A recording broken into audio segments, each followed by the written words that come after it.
We went to NASA Kennedy Space Center for Alex's birthday. Here's what we did plus some tips to help you plan if you want to go. Took the bus tour to Apollo, Saturn V Center.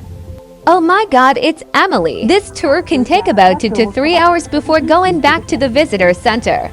Here is the Mercury Redstone rocket. This massive building is where they assembled the rockets. This building is one of the biggest buildings in the world by volume. 3 Empire State Buildings can fit inside, and the doors on the side are the largest in the world. Those big gray machine-looking vehicles can transport rockets. Here's the exact launch control room tech they used for Apollo. This is the firing launch control for the Apollo mission. Here is Apollo. It's so massive that the whole thing cannot fit in a photo wall. You feel so small standing under this rocket.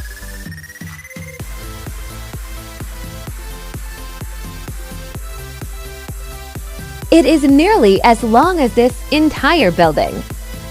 Here is the tip of Apollo and a view from the other end. We finished touring the rooms and headed back to the bus because we wanted enough time to see Space Shuttle Atlantis. Alex tried the motion simulator, but it wouldn't recognize him. Lol. He gave up. The main event, what we have been waiting for. The shuttle launch experience. We're in, now to wait in line.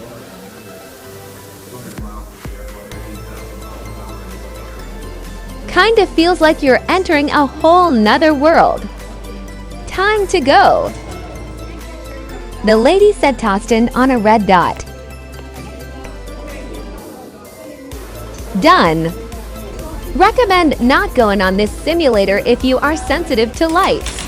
Doors open. I won't be able to show the simulation for safety reasons, and I also don't want to spoil it. You can experience it for yourself when you go. We're ready for takeoff. What the inside looks like. If you want to sit up front, stand in line 1 or 2. All done. Day 1 complete. We got the 2-day pass, so we'll be back for more.